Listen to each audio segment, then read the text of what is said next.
Hello friends, स्वागत है आपका इजी एग्जाम सीरीज में। आज के वीडियो आपके लिए काफ़ी ज़्यादा इंपॉर्टेंट होने वाला है। आज हम वीडियो में जो बात करेंगे लीगल एथिक्स और आपका जो है accountability lawyer and bench bar relation की बात करेंगे। इसको दूसरे नाम से भी आप जानते हैं professional ethics, professional accounting system या क्लिनिकल के नाम से जानते हैं। यह सब्जेक्ट आपका जो 5वां पेपर होता है LLB दूसरे सेमेस्टर में, और BLLB की बात करें तो यह 7वां सेमेस्टर में जो है यह पूछा जाता है। तो सबसे पहले अगर जो आपने इससे पहले जो है लीगल एथिक्स का वीडियो ना देखे हों तो वह वीडियो आप देख सकते हैं। लीगल एथिक्स का लगभग के जो है टोटल वीडियो देखा जाए तो 3 वीडियो कराए जा चुके हैं, जिसमें के 2 वीडियो आपके MCQ वाले हुए हैं और 1 वीडियो आपका थ्योरी का हुआ जिसमें कि जो है आपके वाद बताए गए थे। तो हम आगे का वीडियो अपना स्टार्ट करते हैं। तो आपका पहला क्वेश्चन जो है वह पूछा गया कि न्यायालय की अवमानना अधिनियम 1971 में कब लागू हुआ। आप लोग जानते हैं कि न्यायालय की अवमानना का जो आप करते हैं तो उसके लिए अधिनियम भी लागू किया गया है। इसको 1971 में बनाया गया था। तो 1971 की इसमें डेट पूछी गई, तो यहाँ पे 1971 यहाँ पे दिया गया, तो आप लोग ये समझ सकते हैं कि 1971 में ही होगा। तो यहाँ पे 72 और 76 वाला ऑप्शन आपका समाप्त हो जाएगा। आप एग्जाम में जो है जो आपके ऑप्शन होते हैं उसको रिड्यूस करने का भी टेक्निक लगाइएगा, क्योंकि देखिए अगर जो आप जो है ऑप्शन अपने रिड्यूस कर लेते हैं तो वहाँ पे प्रोबेबिलिटी क्वेश्चन सही होने की ज़्यादा हो जाती है। तो यहाँ पर आपका करेक्ट आंसर क्या हो जाएगा, यहाँ पे 2 आंसर हो जाएंगे आपके A या फिर जो है D। इसमें से कोई एक सही होगा। तो पहला ऑप्शन आपका है 1 दिसंबर 1971, दूसरा ऑप्शन आपका 24 दिसंबर 1971। ठीक है, तो यहाँ पे करेक्ट आंसर आपका D हो जाएगा। अगला आपका क्वेश्चन, न्यायालय की अवमानना अधिनियम 1971 की कौन सी धारा अधिनियम से संबंधित है जो अवमानना के दायरे का विस्तार नहीं करती। ऑप्शन 1 न्यायालय की अवमानना अधिनियम 1971 की धारा 12, धारा 9, धारा 14 या फिर धारा 20। तो यहाँ पर आपका जो करेक्ट आंसर हो जाएगा वो आपका धारा जो है 9 होती है। वह आपका जो है न्यायालय की जो अवमानना अधिनियम 1971 की धारा जो 9 होती है वह अधिनियम से संबंधित है जो अवमानना के दायरे का विस्तार नहीं करती। तो यहाँ पे करेक्ट आंसर आपका ऑप्शन बी हो जाएगा, धारा 9। ठीक है, अगला आपका क्वेश्चन, न्यायालय की अवमानना अधिनियम 1971 की कौन सी धारा न्यायाधीश, मजिस्ट्रेट या न्यायिक रूप से कार्य करने वाले अन्य व्यक्ति द्वारा अवमानना से संबंधित है। तो यहाँ पर आपके धारा 16 दी गई है, धारा 14, धारा 13 और धारा 18। ठीक है, न्यायालयों की अवमानना अधिनियम 1971 की कौन सी धारा इससे संबंधित है। तो यहाँ पर आपका जो करेक्ट आंसर हो जाएगा वो आपका ऑप्शन जो है आपका धारा 16 आपका सही हो जाएगा। अगला अपना क्वेश्चन, न्यायालय अवमानना अधिनियम 1971 की धारा 23 किससे संबंधित है। तो यहाँ पर जो है धारा 23 के बारे में पूछा गया है।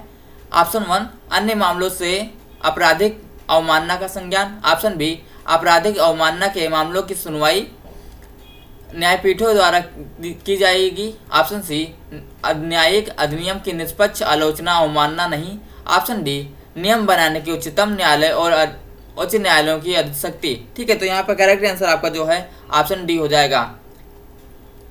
अगर जो आप जो है पिछला वीडियो देखेंगे तो वहाँ पे जो है एक धारा का भी वीडियो कराया गया है जिसमें आपकी जो है सारी धाराएं कराई गई हैं, जो आपकी जो है एथिक्स से रिलेटेड हैं उसकी सारी धाराएं करवाई गई, चाहे वह न्यायालय अवमानना अधिनियम हो, चाहे वह कोर्ट के लिए हो, चाहे एडवोकेट एक्ट हो, सारी धाराएं उसमें करवाई गई हैं। ठीक है, आप पिछला वीडियो देखिएगा, आपके लिए काफ़ी ज़्यादा सही रहेगा। अगला आपका क्वेश्चन, न्याय पंचायतों या अन्य ग्राम न्यायालयों पर लागू नहीं होने वाला अधिनियम न्यायालयों की अवमानना अधिनियम 1971 की कौन सी धारा में प्रदान किया गया है। ठीक है, तो यहाँ पे ऑप्शन आपके हैं अवमानना अधिनियम 1971 की धारा 24, न्यायालय अवमानना अधिनियम 1971 की धारा 22, धारा 21 या फिर धारा 23। तो यहाँ पर करेक्ट आंसर आपका धारा 21 हो जाएगा। अगला क्वेश्चन, न्यायालय अवमानना अधिनियम 1971 की धारा 17 में क्या प्रावधान किया गया है। ऑप्शन 1 संज्ञान के बाद की प्रक्रिया, ऑप्शन बी अदालत की अवमानना के लिए सजा, ऑप्शन सी अन्य बचाव प्रभावित नहीं हुए, ऑप्शन डी अपील। तो यहाँ पर आपका करेक्ट आंसर जो है संज्ञान के बाद की प्रक्रिया हो जाएगा। अगला क्वेश्चन, नैतिक विज्ञान की एक शाखा जो न्यायालय के लिए लाए गए सभी न्यायाधीशों और मजिस्ट्रेटों द्वारा सही और उचित आचरण का पालन करने के लिए उनके सामने लाए गए विवादों को निष्पक्षता, अखंडता, क्षमता और स्वतंत्रता और निष्पक्षता का प्रदर्शन होना चाहिए, अनाचार से मुक्त। ठीक है, तो यहाँ पे करेक्ट आंसर आपका क्या हो जाएगा, यहाँ पे आपका करेक्ट आंसर न्यायिक नैतिकता हो जाएगा। अगला आपका question, IBP board of governance निम्नलिखित में से किसी भी माध्यम से ए रिंग अटॉर्नी के खिलाफ उचित आरोप लगा सकता है और उन पर मुकदमा चला सकता है, सिवाय इसके मोटो प्रोपियो, ऑप्शन बी SC द्वारा रेफरल पर, ऑप्शन सी किसी व्यक्ति के कहने पर, ऑप्शन डी एक असत्यापित शिकायत द्वारा। तो यहाँ पे करेक्ट आंसर आपका जो है डी हो जाएगा, एक असत्यापित शिकायत द्वारा हो जाएगा। अगला आपका क्वेश्चन, शुल्क एक अनुकूल निर्णय पर, यहाँ पर आपके ऑप्शन फिल करना है।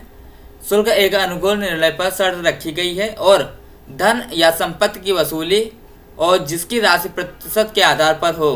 ठीक है, तो यहाँ पर ऑप्शन क्या हो जाएगा, निरपेक्ष, फिक्सड, आकस्मिक या रिटर्न। तो यहाँ पर करेक्ट आंसर आपका जो है आकस्मिक हो जाएगा। ठीक है, अगला आपका क्वेश्चन, एक वकील को ग्राहक द्वारा निम्नलिखित में से किसी भी तरीके से सलाहकार के रूप में नियुक्त किया जा सकता है, सिवाय इसके मौखिक रूप से, एक्सप्रेसली या निहित या लिखित। तो यहाँ पर करेक्ट आंसर आपका जो है डी हो जाएगा, लिखित। अगला आपका क्वेश्चन, न्यायालयों की अवमानना अधिनियम 1971 की कौन सी धारा अवमानना नहीं न्यायिक अधिनियम की निष्पक्ष आलोचना से संबंधित है? ऑप्शन 1 न्यायालयों की अवमानना अधिनियम 1971 की धारा 7, धारा 4, धारा 5 या फिर धारा 9। तो यहाँ पर आपका जो करेक्ट आंसर हो जाएगा वो आपका धारा 5 हो जाएगा। न्यायालय की अवमानना अधिनियम 1971 की धारा 5 जो है आपका अवमानना नहीं न्यायिक अधिनियम की निष्पक्ष आलोचना से संबंधित है। अगला आपका क्वेश्चन, प्रथम कथन, यहाँ पे कथन वाली बात क्वेश्चन है। प्रथम कथन, सर्वोच्च न्यायालय के न्यायाधीशों के खिलाफ महाभियोग की कार्रवाई दंडात्मक प्रकृति है। यहाँ पे दूसरा कथन, न्यायपालिका में केवल सर्वोच्च न्यायालय के न्यायाधीश ही महाभियोग के अधीन होते हैं। तो यहाँ पे आपको जो है ऑप्शन है केवल पहला कथन सही है, ऑप्शन बी केवल दूसरा कथन सही है, ऑप्शन सी दोनों कथन सही हैं, ऑप्शन डी दोनों कथन गलत हैं। तो यहाँ पर करेक्ट आंसर आपका जो है वह क्या हो जाएगा, वह आपका ऑप्शन जो है केवल धारा जो है ऑप्शन बी केवल दूसरा कथन सही हो जाएगा, पहला कथन आपका गलत हो जाएगा। अगला आपका क्वेश्चन, एक निश्चित अवधि के लिए या अनिश्चित काल के लिए एक वकील के रूप में अपने पैसे का अभ्यास करने के लिए एक वकील का अधिकार का अस्थायी रोक। ऑप्शन 1 निलंबन, ऑप्शन बी फटकार, ऑप्शन सी नसीहत, ऑप्शन डी चेतावनी। तो यहाँ पे करेक्ट आंसर आपका जो है निलंबन हो जाएगा। अगला आपका क्वेश्चन, वकील को नहीं बल्कि क्लाइंट को देय शुल्क जब तक कि कोई समझौता ना हो कि पुरस्कार अतिरिक्त मुआवजे के रूप में वकील से संबंधित होगा। ऑप्शन 1 सामान्य शुल्क, ऑप्शन बी असाधारण शुल्क, ऑप्शन सी अटॉर्नी की फीस, ऑप्शन डी सामान्य अनुचर। तो यहाँ पर करेक्ट आंसर आपका जो है ऑप्शन बी असाधारण शुल्क हो जाएगा। अगला क्वेश्चन, एक कानूनी रिट प्रक्रिया आदेश निर्णय या अदालत के आदेश की अवज्ञा या प्रतिरोध या अदालत की नीचा दिखाने बाधित करने या शर्मिंदा करने के लिए अदालत से दूर प्रतिबद्ध है। ऑप्शन 1 प्रत्यक्ष अवमानना, ऑप्शन बी अप्रत्यक्ष अवमानना, ऑप्शन सी सिविल अवमानना, ऑप्शन डी आपराधिक अवमानना।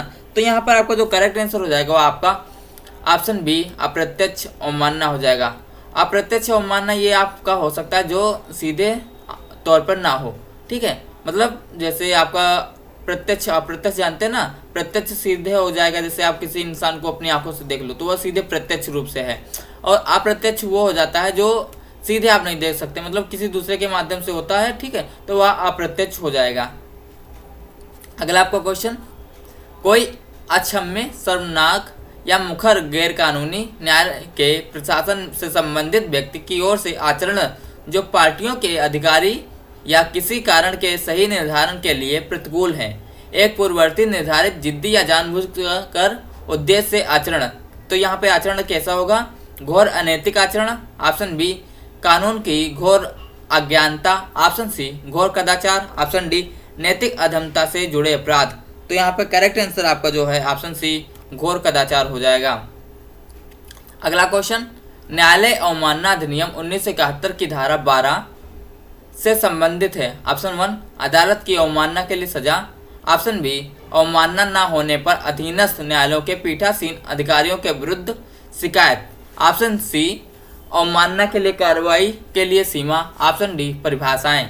तो यहाँ पे आपका जो करेक्ट आंसर हो जाएगा वो आपका ऑप्शन 1 अदालत की अवमानना के लिए सजा हो जाएगा। अगला आपका क्वेश्चन, न्यायालयों की अवमानना अधिनियम 1971 की कौन सी धारा कुछ मामलों को छोड़कर अवमानना नहीं कक्षों में या कैमरे में कार्रवाई से संबंधित सूचना के प्रकाशन से संबंधित है। ऑप्शन 1 न्यायालयों की अवमानना अधिनियम 1971 की धारा 7। ऑप्शन बी न्यायालयों की अवमानना अधिनियम 1971 की धारा 9। ऑप्शन सी न्यायालयों की अवमानना अधिनियम 1971 की धारा 4। ऑप्शन डी 1971 की धारा 5। तो यहाँ पर करेक्ट आंसर आपका जो हो जाएगा वह ऑप्शन नंबर 1 हो जाएगा। अगला क्वेश्चन, एक कार्य या तथ्य जो किसी को आसन्न खतरे, बुरे परिणाम या दंड से बचाता है। ऑप्शन 1 निलंबन। ऑप्शन बी फटकार। ऑप्शन सी नसीहत। ऑप्शन डी चेतावनी। तो यहाँ पर करेक्ट आंसर आपका जो है चेतावनी हो जाएगा। अगला आपका क्वेश्चन, एक शब्द का अर्थ उतना ही है जितना वकील का हकदार है या उसकी सेवाओं का योग्यता जितनी राशि है। यहाँ पे आकस्मिक शुल्क हो जाएगा, शानदार अनुबंध हो जाएगा, रिटेनर समझौता या फिर क्वांटम मेरिट। तो यहाँ पे किस प्रकार की थ्योरी हो जाएगी, तो उसका करेक्ट आंसर आपका जो है क्वांटम मेरिट हो जाएगा। ठीक है। अगला आपका क्वेश्चन 21 नंबर, यह एक ऐसा आचरण है जो जानबूझकर खुला या बेशर्म है और समुदाय के अच्छे और सम्मानित सदस्यों की राय के प्रति नैतिक उदासीनता दिखाता है। यहाँ पर आपके ऑप्शन है घोर अनैतिकता। ऑप्शन बी सकल अज्ञान। ऑप्शन सी अनैतिक संबंध। ऑप्शन डी अनैतिक आचरण। तो यहाँ पे आपका करेक्ट आंसर जो है अनैतिक संबंध हो जाएगा। ठीक है। यूट्यूब पे जो है अगर बात की जाए तो काफ़ी ज़्यादा क्वेश्चन करवा पाना थोड़ा मुश्किल होता है। उसके लिए आपको जो है पीडीएफ का जो है डिटेल जो है अभी आपको दी जाएगी। आप वहाँ से पीडीएफ जो है डिटेल ले सकते हैं और वहाँ से पीडीएफ प्राप्त कर सकते हैं। ठीक है।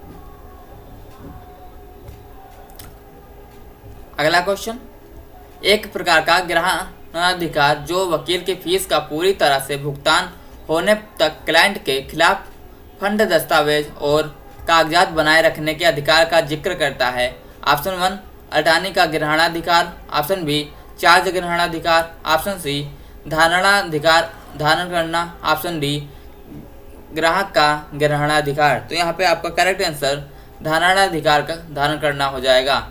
अगला क्वेश्चन, कानून के अनधिकृत अभ्यास के खिलाफ उपचार निम्नलिखित है सिवाय घोषणात्मक राहत। ऑप्शन बी निर्देशकता के लिए याचिका। ऑप्शन सी न्यायालय की अवमानना। Option D mandamus. तो यहाँ पे करेक्ट आंसर आपका जो है वहाँ पे आपका मंडामुस हो जाएगा। अब हम आपसे जो है थोड़ा बात करने वाले हैं। जैसे आपको देखते हैं कि आपका एग्जाम जो है एमसीक्यू बेस ही होगा।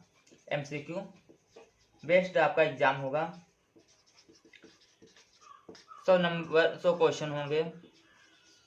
आपको जो यूनिवर्सिटी शायद 75 क्वेश्चन करवाए, आपको करना होगा। ये जो 75 क्वेश्चन हैं, इन 75 क्वेश्चन की तैयारी जो है प्रिपेयर आप कैसे कर सकते हैं। प्रिपेयर करने के लिए आपके लिए 2-3 चीज़ें होनी चाहिए। एक तो माइंड सेट होना चाहिए कि आपको एमसीक्यू क्वेश्चन ऐसे ऐसे करने हैं। ठीक है। और दूसरी चीज़ आपका जो है आप क्वेश्चन को कैसे जो है मिनिमाइज कर सकते हैं। मीन्स आपके ऑप्शन मिनिमाइज कैसे कर सकते हैं। ऑप्शन मिनिमाइज करने के लिए आपको प्रैक्टिस करनी होगी क्वेश्चनों की, और प्रैक्टिस करने के लिए आपके पास क्वेश्चन सीरीज होनी चाहिए। क्वेश्चंस होने चाहिए। आपको क्वेश्चन कैसे मिलेंगे ये हम आपको अब बताने वाले हैं। आपको जो है यहाँ पे जो नंबर दिया जा रहा है, आप यहाँ से जो है क्वेश्चन की पीडीएफ ले सकते हैं। तो आपकी जो पीडीएफ लेने का मतलब यहाँ पे जो है आपको क्वेश्चन की पीडीएफ के लिए पूरी ऑल टू ऑल डिटेल बता दी जाएगी। आपको कैसे क्वेश्चन पीडीएफ मिल जाएगी। इस क्वेश्चन पीडीएफ में आपकी जो है 1900 लगभग एमसीक्यू क्वेश्चन होंगे। एमसीक्यू क्वेश्चन 300 लगभग आपके वन लाइनर क्वेश्चन होंगे। वन लाइनर आप समझते हैं। जैसे आपका बात की जाए तो 42वां संविधान संशोधन में क्या बताया गया है। ठीक है। मोरारजी देसाई के काल में जो है कौन सा संशोधन किया गया है, आपका जो है अगर जो अमेंडमेंट होता है तो उसके लिए जो है कौन सी धारा का चेंजिंग होना जरूरी है, या फिर ऐसे जो है काफी ज्यादा जो काफी इंपॉर्टेंट क्वेश्चन होते हैं। या फिर आपकी धारा की बात की जाए तो धारा 143 में आपका क्या बताया गया है, और आपका अगर जो पब्लिक इंटरनेशनल लॉ की बात की जाए तो वहां पे जो कोर्ट के लिए जो है क्या जरूरी होता है। तो मतलब जो वन लाइनर क्वेश्चन होते हैं उस टाइप के आपको 300 one liner question most important मिलने वाले हैं। मोस्ट इंपॉर्टेंट अगर जो आपको 1900 और ये 300 कुल मिला के 2200 प्लस क्वेश्चन जो है पीडीएफ में, अगर जो इसकी आपको पीडीएफ चाहिए, ठीक है, तो आपको जो है इस नंबर पे 545536 पे जो है व्हाट्सएप मैसेज करके आप जो पीडीएफ की डिटेल ले सकते हैं। ये क्वेश्चन और पीडीएफ आपके लिए काफी ज्यादा इंपॉर्टेंट होने वाली है और आपके एग्जाम के लिए काफी ज्यादा ये आपका एग्जाम इजी बना सकते हैं, क्योंकि 75 क्वेश्चन करने का मतलब ये है कि यहाँ से जो है काफी ज्यादा इंपॉर्टेंट क्वेश्चन होने वाले हैं और 75 क्वेश्चन आपके जो है अच्छे से मैनेज हो जाएंगे। अगर जो आप यहाँ पीडीएफ से पढ़ते हैं आपका कोई दिक्कत होने वाला नहीं है, ठीक है। तो अगर जो आप चाहना तो यहाँ से आप पीडीएफ के लिए डिटेल ले सकते हैं, ठीक है। तो हम आगे अगला क्वेश्चन, एक वकील द्वारा अपनी ओर से पेश होने का मतलब option 1 counsel de officio, option B टिटलो डी अबोगाडो, option C pro se, option D कानूनी परामर्शदाता। तो यहाँ पे करेक्ट आंसर आपका जो हो जाएगा वो आपका प्रोसे हो जाएगा। अगला आपका क्वेश्चन, न्यायालय अवमानना अधिनियम 1971 की धारा 10 किससे संबंधित है? ऑप्शन 1 कुछ मामलों में अवमानना दंडनीय नहीं है, ऑप्शन बी आपराधिक अवमानना के मामलों की सुनवाई पीठों द्वारा की जाएगी, ऑप्शन सी अधीनस्थ न्यायालय की कार्य अवमानना को दंडित करने की उच्च न्यायालयों की शक्ति, ऑप्शन डी निरसन। तो यहाँ पे करेक्ट आंसर आपका जो हो जाएगा वो आपका ऑप्शन सी हो जाएगा। अगला क्वेश्चन, व्यावसायिक नैतिकता प्रकृति है? ऑप्शन 1 निरपेक्ष, ऑप्शन बी पूर्ण नहीं, ऑप्शन सी स्थायी, ऑप्शन डी उपरोक्त में से कोई नहीं। तो करेक्ट आंसर आपका जो हो जाएगा वो आपका ऑप्शन बी हो जाएगा। अगला क्वेश्चन, नैतिकता की प्रासंगिकता इसमें है? ऑप्शन 1 संदर्भ, ऑप्शन बी सिद्धांत, ऑप्शन सी आवेदन, ऑप्शन डी समझ। तो यहाँ पर आपका करेक्ट आंसर जो है ऑप्शन सी आवेदन हो जाएगा। अगला क्वेश्चन, व्यापार कदाचार में शामिल नहीं है?